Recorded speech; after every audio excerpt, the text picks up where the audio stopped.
Hello student, आज हम quick review में सेकंड चैप्टर को देखेंगे जिसका नाम प्रतिलोम वर्तीय फलन है और इनवर्स सर्कुलर फंक्शन भी इसको बोल सकते हैं। तो इसमें हमें प्रतिलोम को समझना है। जैसे कि प्रतिलोम क्या चीज़ होती है, जो कोई भी फंक्शन प्रतिलोम होगा वो इफ़ एंड ओनली इफ़ यानी यदि और केवल यदि 1/(1/(2) होगा, यानी कि एक ही आच्छादक फलन होगा, वही प्रतिलोम फलन कहलाएगा। पहले चैप्टर में हमने ये किया है कि प्रतिलोम फलन है वो हमेशा 1/(1/(2) यानी कि एक ही आच्छादक होगा तभी प्रतिलोम होगा। प्रतिलोम है तो एक ही आच्छादक बिल्कुल होगा। तो उन चीज़ों को हमें यहाँ अप्लाई करने की ज़रूरत नहीं है। हम सिर्फ प्रतिलोम वर्तीय फलन पढ़ेंगे। वर्तीय फलनों का मतलब होता है जो सर्कुलर हों, और सर्कुलर का मतलब होता है जो त्रिकोणमितीय व्यंजक वाले हों और उनका प्रतिलोम लेना है। जैसे साइन का साइन इनवर्स, कोस का कोस इनवर्स, टेन का टेन इनवर्स, कोसेक का कोसेक इनवर्स, सेक का सेक इनवर्स, कोट का कोट इनवर्स। तो इनवर्स का मतलब हम ऐसे इनको देखेंगे जैसे कि साइन इनवर्स एक्स। इस चीज़ को समझने के लिए हमने साइन इनवर्स एक्स से क्यों लिखा, क्योंकि हमारे पास साइन थीटा बराबर एक्स ले लिया और थीटा को यहाँ रखकर साइन को इनवर्स ले गए, तो साइन इनवर्स एक्स। ये कोई ऐसे नहीं है कि हमने 1/, कर दिया या फिर ऐसे नहीं किया, सिर्फ हमने इनका मुख्य मान परिसर को चेंज करके प्रांत बना दिया। प्रांत को मुख्य मान परिसर ऐसे बनाते हैं। जैसे हमने सिंपल सी भाषा में इसको ऐसे समझें कि जो थीटा है वो कोण है, थीटा है वो क्या है, कोण, और एक्स है वो संख्यात्मक कोई मान है। तो एक्स क्या है हमारे पास है, संख्यात्मक कोई मान है। अगर किसी भी कोण को संख्यात्मक मान में प्रयुक्त करना, जैसे कि साइन थीटा को एक्स के बराबर रखना, तो वो हमें प्रतिलोम की रिप्रेजेंटेशन देगा। तो इसमें हम क्या करेंगे कि sine inverse, cos inverse x, tan inverse x, sec inverse x, cosec inverse x और कोट इनवर्स एक्स, इनको हमने ऐसे, ये जो पावर है वो -1 नहीं है, ये घात है। यहाँ पे याद रखने वाली बात है कि ये घात है, यानी कि पावर -1 नहीं है। स्पेशल हमने ये सीखना है कि ये जो पावर नहीं है, ये -1 पावर है, -1 नहीं है। तो हमें इस चीज़ को ध्यान रखना है कि जो साइन के ऊपर -1 होता है उसको हम ऐसे नहीं लिख सकते, साइन एक्स की पावर -1, ये लिखना गलत है। और नहीं, इसको हम ऐसे लिख सकते 1/sin x, जो किसके बराबर होगा, साइन इनवर्स एक्स। तो ऐसे नहीं लिखा जाएगा, तो ऐसे नहीं लिखा जाएगा तो ये बराबर नहीं है भी, ठीक है। तो ये चीज़ें हमें ध्यान रखनी है, 3 चीज़ ध्यान रखनी है कि साइन जो इनवर्स है वो साइन 1/sin नहीं होगा। साइन की पावर जो -1 आपको दिखाई दे रही है वो इनवर्स को दर्शाने का तरीका है, न कि ये पावर है। तो ये साइन एक्स है वो -1 नहीं होगी पावर में, इस चीज़ को ध्यान रखना है। और हमेशा याद रखना कि साइन जो इनवर्स एक्स है वो कोण को ही रिप्रेजेंट करेगा, वो थीटा को ही रिप्रेजेंट करेगा, न किसी संख्या को रिप्रेजेंट करेगा। ये सिर्फ कोण की वैल्यू, जैसे π/4, π/3, π/2, π/6, π/8, π/9, π/, जो भी है 2π/3, जितनी भी कोण की रिप्रेजेंटेशन है एक डिग्री में या फिर रेडियन में, वो आपको रिप्रेजेंटेशन करनी है। तो ये चीज़ें आपको ध्यान रखनी है। अब हम क्या करेंगे कि जो हमारे पास मुख्य मान और परिसर क्या होते हैं, प्रांत क्या होते हैं, वो थोड़ा सा हम देख लेते हैं। जिसमें साइन में साइन थीटा का हमारे पास प्रांत की बात करें तो प्रांत क्या होता है भी, इसमें हम थीटा कोण को कितना देते हैं, साइन वाला बता रहा हूँ, तो कोण हम क्या करेंगे -π/2 to π/2, ये चीज़ हमारे पास होती है। और उसका मुख्य मान कितना होता है, मुख्य मान या परिसर, मुख्य मान या परिसर है जो हम क्या कर रहे हैं, x की वैल्यू फाइंड आउट कर रहे हैं, तो वो क्या होगा भी हमारे पास -1 और 1 के बीच में होता है। आप इसके ग्राफ वगैरह तो ज़्यादा ज़रूरत नहीं है, अब क्योंकि रिव्यू में हम इतना डिस्क्राइब नहीं कर पाएंगे, कि हम थोड़ा थोड़ा देख रहे हैं इसको। तो ये क्या होता है अभी 0 से लेकर पाई तक, इसका प्रांत क्या होता है 0 से लेकर पाई तक, इसकी वैल्यू भी क्या होती है -1 और 1 के बीच में होती है। ये ध्यान रखने वाली बातें हैं। और टेन थीटा का क्या होता है अभी, टेन थीटा की जो मुख्य मान प्रांत होती है वो -π/2 to π/2 होता है। और -π/2 पे थीटा क्या होता है अभी, अनंत माइनस का, और π/2 पे क्या होता है अभी, अनंत। इसीलिए अनंत आता है वहाँ पे ये ब्रैकेट छोटा हो जाता है, क्योंकि ये अनंत जो अपरिभाषित संख्याएं किसी भी रियल सिस्टम में नहीं होती तो उनको क्या है, छोटे ब्रैकेट द्वारा दिखाया जाता है, क्योंकि ये उसके अंदर इंक्लूड नहीं है, ये इसके अंदर नहीं है। रियल नंबर वास्तविक संख्याओं के अंदर नहीं होने का मतलब है कि इसको ओपन ब्रैकेट यानी कि विवर्त अंतराल से दर्शाई जाती है। इसीलिए ये π/2 और -π/2 विवर्त अंतराल में लिया गया है अभी। और इसको क्या लिख सकते हो, पूरा आर भी लिख सकते हो आप, माइनस अनंत से लेकर अनंत तक ये आर रियल वास्तविक संख्या होती है। अब कोट का क्या करते हैं, कोट का भी यही होगा। कैसे कि ये क्या होता है अभी, 0 से लेकर पाई तक होता है, 0 पे अनंत बनता है और पाई पे अनंत बनता है, माइनस का प्लस का, तो ये क्या होता है माइनस अनंत से लेकर अनंत, और ये कितना आएगा अपने पास आर आएगा। ठीक है, इसी प्रकार हम ये कर सकते हैं। अब देखो सेक का क्या होगा अभी, सेक थीटा का, सेक थीटा के अंदर जैसे कि कोस का उल्टा क्या होता है, सेक होता है, और जिस जगह पर कोस वैल्यू देता है वो तो ठीक है, बट एक जगह पर इसकी वैल्यू क्या आ जाती है, अनंत आ जाती है। कैसे कि कोस π/2 की वैल्यू क्या होती है, कोस π/2 की वैल्यू होती है 0, और सेक π/2 की वैल्यू क्या हो जाती है अभी, अनंत। तो वहाँ वो परिभाषित नहीं होगा, परिभाषित नहीं होगा तो वो सारे सिस्टम उसमें से उसको हटाना पड़ेगा। तो देखो कैसे हटाएंगे, तो हटाने का मतलब है कि ये हमारा प्रांत और ये मुख्य मान में क्या होगा कि जैसे 0 to π/2 सॉरी 0 पाई और π/2 उसमें से हटाना है, तो हटाने का मतलब है कि माइनस कर दो π/2 को इस तरीके से। तो ये एक जो एक पॉइंट है वो इसमें से, इस पूरे अंतराल में से एक पॉइंट, जैसे सेट को हम लिखते हैं, सेट को मंजिले ब्रैकेट में लिखते हैं, तो इसको हम हटाने का तरीका ये होता है भी पूरे अंतराल में से एक पॉइंट को, यानी एक पॉइंट के इसमें आएगा सेट में आएगा, और सेट को इसमें से अंतराल में से घटा दिया, क्योंकि अंतराल भी तो एक समुच्चय ही है पूरा, तो इस पूरे समुच्चय में से इस पॉइंट को घटाया गया है, तो a - b वाला फॉर्म है ये। तो इस पूरे अंतराल के जितने भी बिंदु है उसमें से एक बिंदु को हटाया गया है, तो ये क्या होगा, इस प्रकार से लिखा जाएगा भी। और ये कहाँ तक वैल्यू देता है, ये वैल्यू देता है भी हमारी 0 जैसे कि माइनस अनंत से लेकर 1 तक, माइनस के 1 इसमें होता है यूनियन, और +1 से लेकर अनंत तक, क्योंकि इसमें 0 वो इसमें क्या होगा कि 0 इंक्लूड नहीं होता, और 0 वाला पूरा जो अंतराल है वो इंक्लूड नहीं होता भी। ठीक है, तो हम इसको ऐसे लिख सकते हैं कि माइनस अनंत से लेकर -1 तक और +1 से लेकर अनंत तक। ठीक है, तो ये हम कटोरी से कटोरी नुमा इसकी आकृतियाँ होती हैं जो उस पर बनती है, वो आपको मैं दिखा देता हूँ यहाँ पे। जैसे कोस की इस प्रकार से बनती है, कोस का ग्राफ होता है ऐसे, और सेक का ग्राफ होता है ऐसे,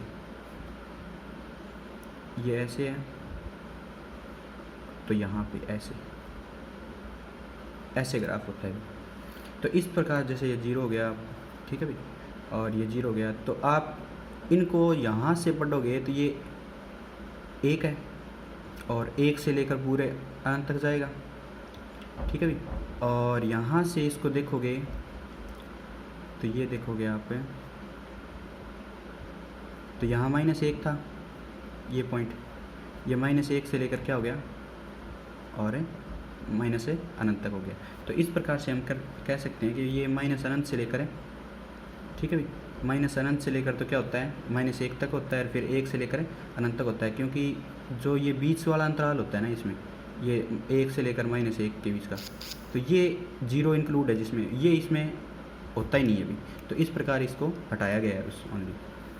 ठीक है जी, और इसको ऐसे भी लिख सकते हैं कि आर में से क्या घटाया गया है, -1 से लेकर 1 तक का अंतराल घटाया गया है। आर पूरे आर में से -1 से लेकर 1 को घटाया गया है, क्योंकि पूरा आर क्या है आपके पास वास्तविक संख्याओं का समुच्चय, और वास्तविक संख्याओं के समुच्चय में से -1 से लेकर 1 तक का विवर्त अंतराल हटाया गया है, क्योंकि विवर्त अंतराल में ये माइनस लेने नहीं होते, तो इसमें अपने पास से लिए हुए हैं। ठीक है, तो इस प्रकार से इनको लिखने का तरीका है और कुछ नहीं है, आपको ये याद रखना है। और कोसेक थीटा क्या है अभी, कोसेक थीटा क्या है, π/2 और -π/2 to π/2 अंतराल में से किसको घटाना है अभी, 0। क्यों कि साइन 0 0 होता है, और साइन का उल्टा क्या होता है, कोसेक, और कोसेक को उल्टा हम करेंगे तो ये क्या होता है अभी, तो 1/0 अनंत हो गया, अपरिभाषित हो गया, उस बिंदु पे हम इसको लेना नहीं है, तो पूरे अंतराल में से 0 को घटा दो, तो आपके पास क्या वैल्यू बचेगी, वही जो यही कटोरी नुमा ही होता है, और यही ऐसा ही होता है अभी। ठीक है, तो 2 का पेयर होता है, जैसे ये दोनों बराबर हैं, ये दोनों बराबर हैं, ये दोनों बराबर हैं, तो इस प्रकार से हम याद भी रख सकते हैं। इनको रट्टा मारने की ज़रूरत नहीं है, थोड़ा सा बस कंसेप्ट को सीख के उसको ध्यान में देखना है, ध्यान से देखना है, याद हो जाएगा अपने आप, कोई ज़्यादा बड़ी बात नहीं। अब इनको क्या है, जो साइन इन्वर्स होगा तो उसका ये क्या होगा अभी, प्रांत होगा, और ये क्या होगा, मुख्य मान परिसर होगा। मैंने मुख्य मान परिसर इसी के आधार इन्वर्स वाले के आधार पे लिए हैं, इसलिए आपको समझ आ जाए। और वैसे पूरा अंतराल होता है ये, प्रांत हम ज़्यादा बड़ा भी ले सकते हैं, कोई ज़्यादा दिक्कत नहीं होती इसमें, लेकिन मैंने इन्वर्स वाले को ध्यान में रखते हुए आपको ये समझाया है टेबल कि अब इनको उल्टा करना है। तो साइन इन्वर्स के लिए क्या होगा, ये प्रांत होगा और ये परिसर होगा, ठीक है जी। और उसमें हमें क्या करना है कि -1 से लेकर 1 वैल्यू डालेंगे तो इसकी ये मुख्य जो मान आएगा वो ये आएगा -π/2 to π2, तो इनका जो ये प्रांत है ये परिसर हो जाएगा। तो हमें ज़्यादा याद रखने की जरूरत नहीं है, इनको उल्टा करके इन्वर्स में याद रखना है, ठीक है। तो इन्वर्स में याद रखने के लिए इसको टेबल को क्या करोगे, आप रिवर्स कर लोगे बस। ये क्या हो जाएगी, साइन इन्वर्स x, और कोसेक इन्वर्स के लिए क्या हो जाएगी, ये प्रांत हो जाएगा, और ये क्या हो जाएगा भाई, मुख्य मान है, परिसर हो जाएगा, मुख्य मान या परिसर। बस इनको एज इट इज़ आप लिख लेना, याद हो जाएंगे। तो एक लिख देता हूँ मैं। तो मुख्य मान तो क्या है अभी इसका, -1 से लेकर 1, और प्रांत क्या है इसका, सॉरी मुख्य मान तो क्या होगा, π/2 to लेकर ये π/2 से लेकर π/2, -π/2 से लेकर π/2, और प्रांत क्या होगा अभी -1 से लेकर 1। ये चीज़ आपको ध्यान में रखनी है, और कोई समस्या नहीं है अभी, ठीक है। तो मुख्य मान परिसर ये हो जाएंगे सारे, और प्रांत ये हो जाएंगे, ठीक है। आप इनको इधर भी लिख सकते हो, प्रांत ये हो जाएंगे और मुख्य मान परिसर ये हो जाएंगे। आप ध्यान से बस इनको ध्यान रखना है। तो कोस इन्वर्स का क्या हो जाएगा, एक और करवा देता हूँ। तो 0 से लेकर पाई तक ये क्या है, मुख्य मान परिसर, और प्रांत क्या होगा, -1 से लेकर 1 तक। ये चीज़ें आपके पास है, याद होनी चाहिए। अब देखो कि कुछ चीज़ें आपको वैल्यू निकालनी होगी, और वैल्यू हमेशा याद रखना, ये आपके पास टिप्स है आज का। तो 2D टिप्स क्या आते हैं, ये फॉर्मूले याद रखने हैं आपको, जिससे आपको आसानी होगी। कोई चीज़ सोचने की ज़रूरत नहीं है, कोई चीज़ समझने की ज़रूरत नहीं है, ज़्यादा कुछ इसमें दिमाग लगाओगे तो उलझ जाओगे, ठीक है। आपको पता ही है कि साइन इन्वर्स के अंदर अगर -x होता है तो वो क्या हो जाता है, -12 आ जाता है, और साइन इन्वर्स x से लिखा जाता है। अगर कोस इन्वर्स के अंदर -x होता है तो वो पाई माइनस में कोस इन्वर्स से x लिखा जाता है, और tan इन्वर्स के अंदर -x होता है तो -12 आ जाता है, और tan इन्वर्स x से लिखा जाता है। और उसके बाद कोट इन्वर्स x से माइनस होता है तो क्या होगा, पाई माइनस में कोट इन्वर्स से x होगा। और उसके जस्ट बाद क्या होता है कि सेक इन्वर्स -x होगा, तो सेक इन्वर्स में पाई माइनस ही सेक इन्वर्स होगा अभी। और उसके बाद कोसेक इन्वर्स -x होगा तो वो क्या लिखा जाएगा, -12, और कोसेक इन्वर्स से -x सीधा। तो ये चीज़ें क्या है, साइन में और tan में और कोसेक में, इन चीज़ों में तो -12 निकल जाता है, और कोस इन्वर्स में, कोट इन्वर्स में और सेक इन्वर्स में, इन चीज़ों में पाई माइनस लग जाता है। इन चीज़ों से आपके पास जितने भी क्वेश्चन आए ऐसे पूछे जाने वाले, मैं आपको 1-2 एग्जांपल करवा देता हूँ कि साइन इन्वर्स -1/2 का आंसर क्या होगा। तो आप क्या करोगे, इसका पता ही आपको -12 आ जाता है, तो यही लिखोगे आप साइन इन्वर्स से 1/2। अब 1/2 को क्या लिखते हैं अभी, माइनस साइन इन्वर्स से, और 1/2 होता है साइन π/6। ये याद आपको टेबल रखनी है। तो अब देखो एक फार्मूला होता है कि साइन इन्वर्स और साइन थीटा, तो आपके पास आंसर क्या आएगा, थीटा आएगा। तो इस वजह से आप क्या लिखोगे यहाँ पे, ये वैल्यू कितनी आई हुई, माइनस की, और साइन इन्वर्स साइन से साइन इन्वर्स जैसे आप कह दो कि तुलना करने पे या फिर थीटा ही बचेगा, तो यहाँ पे क्या आएगा, π/6, ठीक है भाई। आमतौर पे तो ऐसे कह देते हैं काट दिया, तो काट दिया कोई मतलब नहीं होता भाई, ये चीज़ें लिखनी होगी आपको, ठीक है। साइन इन्वर्स और साइन थीटा, कई बच्चे कह देते हैं जी काट दो, तो काटने का मतलब नहीं, कटता नहीं है ये सिर्फ है हमारे पास जो फार्मूले हैं उनकी वजह से आता है। तो ये फार्मूला लिखना पड़ेगा आपको कि साइन इन्वर्स के अंदर साइन थीटा है तो थीटा बराबर आएगा, और ये क्या है, साइन इन्वर्स साइन है तो ये क्या आएगा, माइनस का π/6 से बच जाएगा अभी आपके पास, ठीक है भाई। तो इन चीज़ों से हम सीख लेंगे। और जैसे कोस इन्वर्स के अंदर ये पूछ लिया जाए, कोस इन्वर्स के अंदर 1/√2 तो माइनस का, तो आप क्या करोगे, ये पाई माइनस लगाओगे यहाँ पे, आप जानते हो ना कि कोस इन्वर्स माइनस 1/√2 होता है, वो पाई माइनस में कोस इन्वर्स 1/√2 होता है भी, सही है। और पाई माइनस करोगे तो क्या आएगा, पाई माइनस में कोस इन्वर्स और ये चीज़ क्या बची आपके पास है, कोस इन्वर्स के अंदर कोस पाई/4 वैल्यू होती है, तो ये वही फार्मूला हो गया अभी। कोस इन्वर्स के अंदर कोस थीटा हो तो ये क्या बचेगा, थीटा बचेगा। तो ये चीज़ आपको लिखनी है।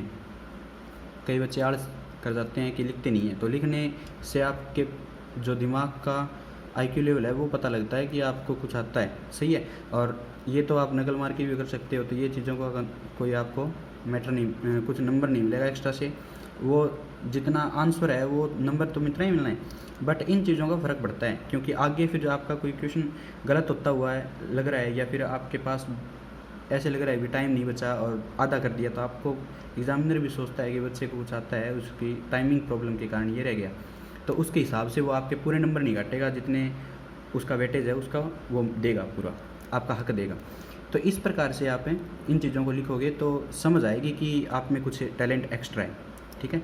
तो कोस इन्वर्स कोस है, ये आपके पास आंसर क्या है, थीटा, तो थीटा क्या है, पाई/4, और इसको हम सब्ट्रैक्ट करेंगे तो पाई माइनस पाई/4 करेंगे तो 3 पाई/4 बचेगा, ये आंसर आपका एग्जैक्ट। तो इन चीज़ों को आप समझोगे, सीखोगे, और ये आपका आज क्या हो गया कि प्रतिलोम फलन में वैल्यू निकालनी है प्रांत और परिसर के बीच में, और वो चीज़ें आपने सीख ली।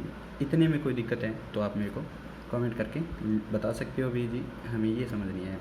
और चतुर्थांश की बात करें तो चतुर्थांश का मेन पर्पज़ होता है कि आपको समझ आए, लेकिन चतुर्थांश की ज़रूरत नहीं है, बस आपको आप इतना कर लोगे सफिशिएंट है, ठीक है। कुछ आपको घटाना नहीं है, कुछ आपको कुछ नहीं करना है इन क्वेश्चनों में, ठीक है। एग्ज़ाम में सिर्फ ये चीज़ आपको याद रखनी है जो मैंने आपको बता दी, और इन्हीं चीज़ से आप क्वेश्चन को डायरेक्ट हैंडल करोगे। इन चीज़ों के अलावा कुछ भी दिमाग लगाया आपने भी, कौन से परिसर में चला गया, कौन से चतुर्थांश में चला गया, कौन से में ये माइनस होगा, कौन से में प्लस होगा, तो आप वहीं मार खा जाओगे। तो आपको इतना ही समझना है कि अगर किसी में साइन इन्वर्स दिया हुआ है, माइनस का दिया हुआ है, तो वो -12 आएगा और आपके पास सॉल्यूशन बन जाएगा भी, ठीक है। और इसी प्रकार कोस इन्वर्स में अगर माइनस दिया हुआ है तो वो पाई माइनस में आपको लिखना ही लिखना है, कोट में लिखना है पाई माइनस, कोसेक में लिखना नहीं है, और सेक में लिखना है पाई माइनस, सही है। टेन में नहीं लिखना, साइन में नहीं लिखना, उनमें सिर्फ -12 आ जाता है। तो इन चीज़ों को आप ध्यान रखोगे, ज़्यादा कुछ दिमाग लगाओगे तो आपका आंसर गलत होने की संभावना पूरी बढ़ जाती है। अभी मैंने आपको ये बता दिया, इनके अलावा आपको कुछ नहीं करना, ठीक है। किन क्वेश्चनों में ये 2 एग्जाम्पल करवाए हैं उनके हिसाब से। अब देखो क्विक रिव्यू में हमें टाइम तो ज़्यादा लग रहा है, बट थोड़ा और कर लेते हैं कि फार्मूले क्या है। आपको +1 में कुछ एक फार्मूले आपको याद करवाने दिए होंगे सर ने, कि अभी थोड़ा और मैं आपको बता देता हूँ कि साइन x + y क्या फार्मूला होता है। तो वो होता है जी साइन x cos y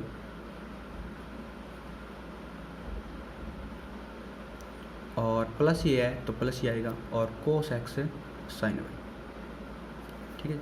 अब साइन x - y का फार्मूला क्या होता है जी, साइन x cos y, अब माइनस है तो माइनस आएगा बिल्कुल, cos x और साइन y, ये आपको याद रखना है। कैसे, sine cos plus cos sign, सिर्फ फ़र्क क्या है, x y, ऐसे याद रख सकते हो कि साइन x + y होता है तो sine x cos y, plus में cos x sin y, sine x cos y minus में cos x sin y, तो इन चीज़ों का साइन x - y का फार्मूला बन जाता है, ठीक है।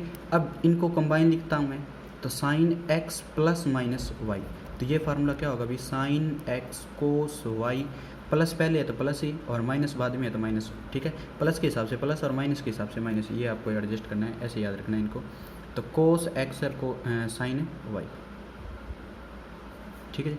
अब cos x ± y फार्मूला क्या होता है, cos x cos y, plus है तो माइनस आएगा, माइनस है तो प्लस आएगा, और साइन x साइन y, ये चीज़ आपको ध्यान रखनी है, ठीक है।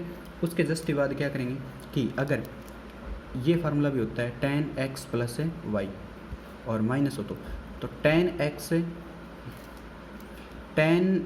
x प्लस में tan y, और डिवाइड क्या होता है अभी 1 माइनस में tan x tan y, ठीक है। अब देखो अगर tan यहाँ पे x और x रख दिया जाए तो tan 2x का फार्मूला क्या होता है अभी, यहाँ 10x 10x, तो क्या होगा 2 10x, और यहाँ 1 माइनस में 10x 10x, तो ये क्या होगा 1 माइनस में 10 स्क्वायर x। ठीक है भाई। अब यहाँ पे x और x रख दिया जाए प्लस वाले में, तो साइन 2x का फार्मूला क्या आएगा भाई, साइन x कोस x साइन x, तो ये क्या होगा भाई साइन और कोस, यहाँ भी कोस और साइन है। ठीक है, तो ये दोनों क्या होंगे, दोनों बराबर होंगे, तो दोनों बराबर हैं तो ऐड हो जाएंगे, प्लस में है तो 2 साइन x और क्या हो जाएगा कोस x। इसका फार्मूला होता ही यही है, साइन 2x का फार्मूला होता है साइन x और कोस x। अब उसके बाद कोस वाले में रखेंगे तो कोस x और x क्या हो जाएगा भाई, कोस 2x, बट यहाँ देखो कोस x है कोस x है तो कोस की स्क्वायर x हो जाएगा भाई, और माइनस में यहाँ पे क्या हो जाएगा साइन x और साइन x है तो ये क्या हो जाएगा भाई साइन स्क्वायर x हो जाएगा।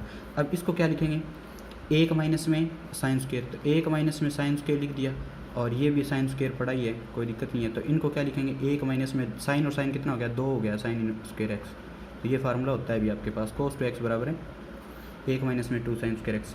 ठीक है, यहाँ पे लिख देता हूँ आपके पास कोस 2x बराबर क्या होता है 1 माइनस में 2 साइन स्क्वायर x। और इसी प्रकार यहाँ पे अगर आपने 1 माइनस में साइन स्क्वायर लिया तो माइनस माइनस क्या हो जाएगा प्लस हो जाएगा, ये दूसरा फार्मूला क्या बन जाएगा कोस 2x बराबर 2 कोस स्क्वायर x माइनस में 1, तो ये फार्मूले बनते हैं वैसे। ठीक है, और इन चीज़ों को आप याद रखोगे। ठीक है, ये +1 में आपके पास आए हुए हैं, और उसी के चलते साइन 3x का फार्मूला क्या होगा अभी 31 43 फार्मूला होता है इसका, याद रखने की ट्रिक है ये। तो 31 का मतलब क्या है, जो पहले आएगा वो आगे है वो आगे आएगा, और जो पीछे है वो पावर में चला जाएगा अभी। ठीक है, तो आगे कौन है 3, तो 3 साइन x, और ये 1 है वो पावर में चला जाएगा इसकी, माइनस में आगे है वो आगे आएगा, और जो पीछे है वो पावर में चला जाएगा, तो साइन की पावर है 3x। तो यहाँ लिखोगे क्या है, आगे वाला आगे गुणा और पीछे वाला पावर में यानी कि घात में। ठीक है भाई, तो ये हो गया फार्मूला। अब कोस 3x का फार्मूला क्या होता है, इसका उल्टा होता है, कोस साइन का उल्टा, जैसे आपने सारणी में भी देखा होगा, जो साइन की टेबल होती है उसी को क्रॉस सेक्शन करके कोस की सारणी बनती है वैल्यूज़ वाली, तो इसमें क्या हो जाएगा अभी 43 31 हो जाएगा। ठीक है, तो आगे है वो आगे और पीछे है वो पावर में, माइनस में आगे है वो आगे और पीछे वो पावर में। सही है, इस तरीके से आपको याद रखना है।